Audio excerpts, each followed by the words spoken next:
Hi, this is Joe Dorian with the Ohio School of Falconry. We want to welcome you here to Camp Mary Orton. And hi, my name is Amy Mahalik. Amy is one of our educators here at the Ohio School of Falconry. We are an organization that gets people up close and personal with birds of prey. We are permitted with the U.S. Fish and Wildlife Service, which allows us to offer programs such as our Introduction to Falconry and our Walk with Hawks program, where people learn how to handle birds, besides learning a little bit more about the background of birds of prey, predator-prey relationship, raptor conservation. And then the fun part is people get a chance that we throw the birds up in the trees and we go for a walk, and they have these hawks that fly from 70 feet up in the trees to come down and land on their glove up close and personal. So thank you for joining us. We're going to share a little bit about the sport of falconry and some really cool birds with you. Again, with the Ohio School of Falconry, we're joined by Mandy from the library. And, Mandy and I were talking a little bit earlier about how do people get in the sport of falconry. And a lot of falconers today actually had an inspiration with Mandy was sharing with us. Actually was a book that was very near and dear to her. You want to tell us a little bit about it? So it's My Side of the Mountain by Jean Craighead George. And it is the story of a young boy who goes off to live alone in the woods, and he has a peregrine falcon who helps him hunt and survive in the wilderness. And it's just an awesome book. We both realized we both loved it. So if you're looking for a great book about falcons, it's, I would say, middle grade, maybe 2nd through 5th. And yeah, it's very exciting. Awesome. And it actually was a Newbery Award runner-up. It was. And it was written back in the late 50s. So anyways, thank you, Mandy. We're going to actually share a little bit more information about some of our equipment. We're going to turn to Amy here and have Amy tell us about some of the equipment. Sure, hi guys. So we have a handful of things on this table here. First off, we're going to talk about these things right here. These are called hoods. These are things that we will put on the heads of a hawk or a falcon. It doesn't hurt them anyway. It's not anything that's negative. What this actually just does is it makes it so they can't see. So hawks and falcons, they're very moved by what they can see with their eyes. So by putting this on their heads, it helps them to stay nice and calm. We'll put them on their heads, then we'll pull these braces here to open or close them so that they stay nice and tight on their heads. And then when it's time for them to take off and fly, we'll go ahead and take these hoods back off. We also have a couple things down here. These are called lures. So for a lure, what this is going to do is we're going to teach the bird that when they come to this, they get a lot of food. So normally just coming to our glove, they'll get a tiny little snack. But when they come to these lures, they're going to get, it's almost like a dinner plate, all kinds of food. So if the bird is in a scary situation or somewhere where we need to make sure that they come back right away, we can take these and we can swing them, and it'll encourage the bird to come right back to us. Why don't you tell them a little bit about, if you wouldn't mind, scales and the importance of weighing birds? Sure thing. So this here actually is our scale that we use to weigh our birds. So weight is very important. What we'll do is we will weigh the bird and we will weigh the food that they get. So us as falconers, we know there's a specific weight that our bird will fly at. Like my bird at home flies perfect at 670 grams. So if I put him on this scale and I look at this number here and it says 670, I know we're going to do a great job. We're going to fly really well. And then I will also weigh how much food he gets to make sure that that's how much he weighs every day. Great, thank you. Now, some of the other equipment that you'll see on the table, very, very important. Not just, we refer to equipment that's on the bird and off the bird. So some of the, to kind of finish up with some of the stuff that's on the bird, every bird will have a setup kind of like this on it. You'll notice these two little things here. These are called anklets. When we teach our classes, we always ask, where do you think these go? And I'll let you know I'm tricking you. Because actually birds don't have ankles. The closest thing that we would consider to be ankles would be the things that look like knees on them. Those are the closest really thing to ankles. So these actually go on the lower tarsus, which is down here, down through the foot. And interestingly enough, that's the only solid bone on a bird's body. Everything else is hollow. And the reason for that is obviously because it makes the bird lighter so they can fly much easier. But interestingly enough, it's also part of the respiratory system. So when a bird breathes in, the air goes not just into its little lungs, but it also goes into all those hollow bones, and it allows the oxygen to much more quickly get into the bloodstream. When we work with kids, we always ask kids, where do birds fly? Way up high. What are they doing? They're exercising. What do you need more of when you're exercising? Oxygen. What is there less of up there? Oxygen. There are no bad designs in nature. So the anklets will go around the lower tarsus. These are called jesses. These little leather straps allow you to kind of hold the bird on your glove like this. There's also swivels. So we'll always have a swivel attached to a leash. And then if we're actually perching a bird out, we'll tie this leash to the perch. Interestingly enough, when you see us hold a bird like this, there's a lot of modern English that comes into, or I should say a lot of terms that come into modern English from an ancient falconer back in the Middle Ages. I shouldn't say ancient, but a guy named Shakespeare. So in every single one of William Shakespeare's plays, you'll find references to falconry. So for instance, under my thumb, and then this is called the safety position, wrapped around my little finger, and then when you tie it to the glove, you're all tied up. Little interesting fun fact on the side. Other pieces of equipment that you'll find that is off the bird and on you as the falconer are gloves. So gloves are very, very important. These actually originally were derived from the knights who had leather gauntlets that they would wear underneath their armor. And so why is it always on the left hand? That comes from the factor that when folks were in Middle Ages, were going out to go hunting, they would control their horse with their right hand and hold their bird on their left hand. So these are a very, very important part of what we use in the sport of falconry, but they don't use those all around the world. In the Middle East, where falconry is very, very popular, they use something called a mangala, which is almost like a pillow that kind of wraps around your forearm. And then when they're holding the jesses, they'll slide that up and the bird sits right on that. Some other pieces that we have here, we actually have a crayons line. When we're training birds, when we either get them, we're legally allowed to trap birds from the wild if they're juveniles, because 90% of all first-year birds of prey will most likely die due to man-made things like getting hit by cars or eating poisoned rats or mice or flying into windows. So when we get a bird from the wild or from a breeder, it takes about 4 weeks to train them. Everything is positively associated with food. So the bird itself is actually learning to build bonds of trust. There's no way to use any negative reinforcement or punishment with a raptor. So everything has to be positive. That's why the birds don't fly off, because they know life is pretty good with us. But as we're training them, we use this long leash, which is attached to this weight. And this actually is called a crayons line. Crayons is actually an old French word, which means trust or faith. So this is what we use to keep them, while we're building up that relationship. This is our linear faith that they won't fly off. And in fact, that's where the term off the hook comes from, which is when the bird's ready to fly free, which you'll see in a little bit. That's what that means. That came from early falconry. And then some other pieces. In this case over here, we have some GPS transmitters that we use. So if a bird does get scared off and fly off, we can find exactly where it is using a little application on our phone. And then a falconry bag that we'll use. You'll see that in action a little later. This is Joe with the Ohio School of Falconry and Katie. And so we're here to talk to you a little bit about buzzards. So, Katie, can you tell me, what does a buzzard look like? Well, they're pretty big and their bodies are brown and they've got red heads, but they don't have any feathers on their heads, so you can kind of see the skin, and you always see them picking at dead stuff in the ditches. Are they particularly attractive birds? No, they're pretty ugly. I think their mom might disagree with you on that one. But anyways, so we're going to go ahead and pull out our buzzard and see how your description of a big bird, find on the side of the road with a red head with no feathers on it, and all brown. We'll see if we did well with that. So let me go ahead and pull out. This is Savannah. She is one of our educational ambassador birds. She's an African auger buzzard. And I'll go ahead and pull her out here and see how we did. So Katie, how did you do in describing a buzzard? Oh, she's beautiful. Does she have a red head? No. Does she have feathers on her head? She does. And so look at those feet as well. That's one thing that's also indicative of turkey vultures, is they don't have real big, thick feet that they're able to use to grasp. And one thing that you will notice about this bird, it looks very much like what type of bird? A hawk. A hawk, absolutely. So there are two different families of hawks. There is the accipiters, which here in Ohio would be Cooper's hawks, sharp shins, and sometimes goshawks. And then also the buteos. The buteos in Ohio would actually include the red-tailed hawk, the red-shouldered hawk, the broad-winged hawk, and occasionally the roughleg on migration. And the buteos can be found all around the world, but guess what? They're also known as buzzards. So everywhere else in the world, they refer to our red-tailed hawk as the red-tailed buzzard. Now, how is it that the turkey vulture got the name buzzard?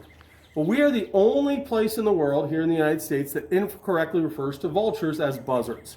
And the way that happened was, there is a buzzard or a buteo in Europe called the European common buzzard. and it can be mistaken for a smaller version of the red-tailed hawk.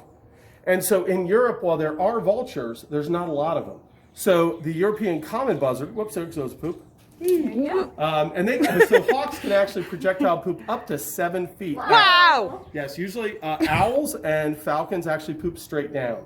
So that's why I'm no longer allowed to train hawks in the house. So we were talking about the European common buzzard. So when the colonists came over hundreds of years ago, they saw a bird that looked just like the European common buzzard, which was a red-tailed hawk, and it was sitting on a dead deer next to a turkey vulture. And they said, look, it's a buzzard. And it happened enough over the years that that name jumped over and stuck, even though it is incorrect. That's awesome. So this is a bird that really fills kind of the niche of the red-tailed hawk in Africa. You'll find it nests anywhere from 2,000 to 15,000 feet. It soars quite a bit. The buteos are also referred to as the broadwings. And these are birds that would be hunting from either a soar or from a perch high in a tree. They would actually see what they were trying to go down and kill and come down and slam into it. Their hunting strategy is referred to as perch and search. So with that, we're going to go ahead and put Savannah back in the box, and we will come back and talk to you next about another type of bird. Hi, this is Amy again, and this is Henson. Now, Henson is our Eurasian eagle owl. Henson is about 3 years old. He's been with us since he was a baby. He's been raised around everything that has to do with education, so he's very, very calm and a really great education bird. So probably the first thing that you'll notice when you're looking at Henson is these big things that are sticking up on the top of his head. And you might think that those are his ears, but they're actually not. Those are just feather tufts. Those are just special feathers that stick up on the top of his head. His ears are actually over here, right on the side of his head. And actually most owls have ears that are a little bit crooked. So one point's a little bit different than the other one. It allows them to really hear and to be able to pinpoint and figure out exactly where things are that they're hearing. You also might notice how big his eyes are. If we were owls, our eyes would be as big as grapefruits inside of our heads. So if you look at his eyes are almost the same size as ours. They're very, very large to be able to let in as much light and as much things as he possibly can to be able to see while he's hunting. Now you might also notice how much he's turning his head around. Owls can actually turn their heads really far. They can turn their heads 270 degrees in one direction. So that means that Henson could look all the way over one shoulder, straight back behind him, and all the way to the opposite shoulder. The reason they can do that is they actually have twice as many bones in their necks as we do.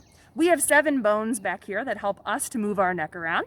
Owls actually have 14 bones in their neck to be able to help them really move around. Now, if you want to go ahead and look at his feet, he's got some really large feet. Something that's particular to a lot of owls is that they have feathers that go all the way down their legs and all the way down to the tips of their toes. He also has some pretty cool feet here. So a lot of birds, you'll see they'll have 3 toes in the front and 1 toe in the back. He actually has the ability to move this 3rd toe. He can have it up here in the front, or to help hold on even better, he can move that toe back towards the back there. That's called zygodactyl. Now you won't see a bird like this here in the United States. This bird is actually native to Europe and Asia. But we do have a bird here in the United States that looks very similar. That's almost a similar size, called the great horned owl. You might have heard that before. Hi, it's Joe with the Ohio School of Falconry back with you. This is a falcon. This is a hybrid falcon. So in the book My Side of the Mountain, they actually utilize, there he is, he's just scratching a little bit. They actually utilize a peregrine falcon. We have 2 different peregrine falcons here at the school, but they've been working all weekend. So we brought this little guy. His name is Noah, and he is a cross between a Barbary falcon, which many people used to think was the peregrine falcon of Africa, although we now know it's a totally different species. And then he's also crossed with a Saker falcon, which is a very popular bird that they hunt with in the Middle East. Now, I'm going to actually make sure that I'm far enough away from the person taking the video. I have to pull my mask down to actually remove the hood. But earlier you heard Amy talking about the use of the hood. Now you see how kind of relaxed he is. He can't see at all. And so the factor that he's wearing a hood takes away his ability to see potential threats or dangers that might actually, cause him a lot of fear. So the hood is a very calming piece. So I'm going to go ahead and pull my mask down and take the hood off. Now, whenever you loosen the braces on the bird, you always give it a second to kind of adjust to it, and then you pop the hood off. Now, you'll notice when you look at him, he's a pretty cool bird. He's got those big eyes, but they sit a little bit closer, a little farther back than most of the birds that we've seen so far.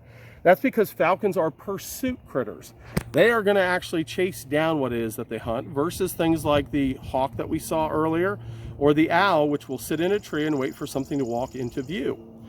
You'll notice that he has very long, slender toes, comparatively speaking, in relationship to the owl that we've worked with, and then also in relationship to the hawk. Because falcons don't kill with their feet like other birds of prey do. They kill with their beak. In fact, you can see on the side of his beak that there's a little notch. It's almost like a serration on a knife, and that's referred to as the tomial tooth. You'll also notice that inside of his nostril, he has this little kind of yellow bump. That is a bony tubercle. And the bony tubercle actually helps him by keeping his lungs, when he's flying fast, the air comes in very, very fast. A peregrine falcon can stoop at speeds over 270 miles an hour. So that bony tubercle, which is something that every single falcon species has, actually slows the air down from actually coming in and blowing up his lungs. You'll also notice that he has these little stripes that come under his eyes. Those are called malar strips. And every falcon will have a malar strip. They're not always obvious because some birds have other coloration feathers, like a peregrine falcon. We have one that has what's what they call a full cap. It's all black. But those malar strips are actually the inspiration for the grease that people put under their eyes in football and other sports. What that malar strip does is as they're pursuing another, let's say, bird, it keeps that sun glare from keeping them from seeing and catching what they're going after.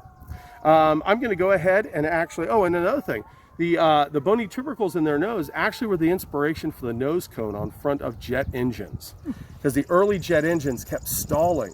So they went to nature and they looked and said, how is it that these peregrine falcons can fly so fast without their little lungs blowing up? And they noticed those little bumps in their nose. And so that is why now we're actually able to fly via jets. And here's a poop that came from a falcon. Notice it was straight down. This is called a rouse. That's where the term rousing in the morning comes from. Now I'm going to go ahead and put the hood back on him. Let me pull my mask back down. This is called a bait. That means he's getting a little jumpy right now. They have very, very high metabolism. Let him come back up and regain the glove. Everything in falconry is done slow so that we can build trust. So I'll bring it up. I'll let him take his time. And I'll pop the hood over top of his head. I'll let it set for a second. And this is called striking the braces. So I'm going to take one side of my mouth and the other of my fingers and simply close the hood on top of his head. So this is Noah, the Barbary Saker falcon. It's Joe from the Ohio School of Falconry, back with Mandy and Katie. And we're going to work a little bit with the bird. We're going to teach Katie and Mandy how to actually call a bird to the glove. Now this is Irwin.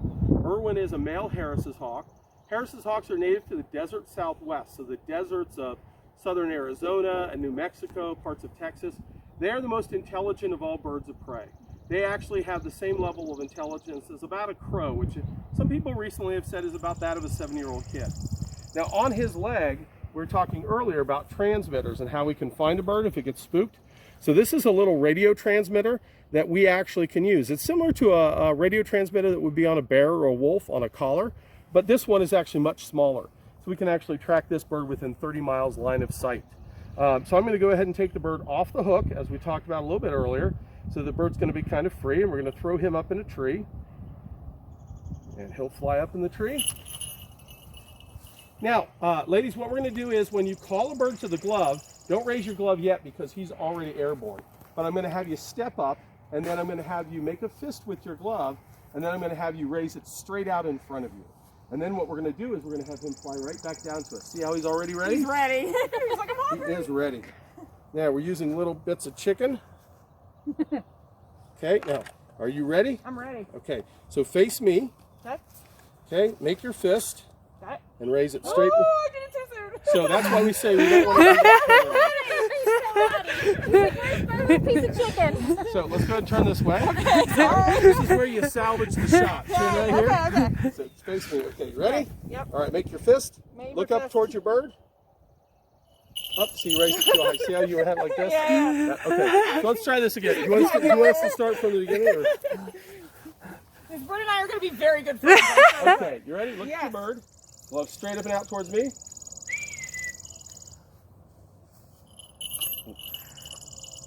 Pretty buddy. cool, huh? Yeah, it is. Now, go ahead and lower your glove and he'll step right up. And then what we'll do is, we'll throw him back up in the tree. Are you ready, Katie? You'll Keep get that the glove first down. try. Mandy would say, keep that glove down until we say, okay, you ready? Look at ready. your bird. Glove straight up and out. What a good boy. Whoops. Oh, you lost your meat. That's okay. I'll give it to him. Good job, Nicely buddy. done. Now, last thing we're going to do is we're going to demonstrate the use of the lure that Amy talked about a little bit earlier. So we're going to throw him up. Now, a lure is, as Amy was telling you, when we train them, this is actually the equivalent of like a full meal to them. So this bird will come down and hit this like you would not believe, almost like it was actually hunting something. Boom. Yeah, that's it. Now, what he's doing here is called mantling. When he's in the nest, his brothers and sisters are trying to steal food from him. So he doesn't want them to see it. And so what he's doing is he's literally trying to hide that food. Now, every single bird is trained the same way here in the United States. So let's say your bird flies off and I find it. I know how to actually get it off that lure. This is called walking the line. That's where that term comes from. And all I do is I send out, whoops, a little tidbit, grab the lure, and then he should be looking at me here in just a couple seconds, waiting for a tidbit on the lure. Just like that. Just like that. I want to thank you for joining us for our flights with falcons and hawks today. Go up. Okay, ready? Look at your bird. Glove up and out.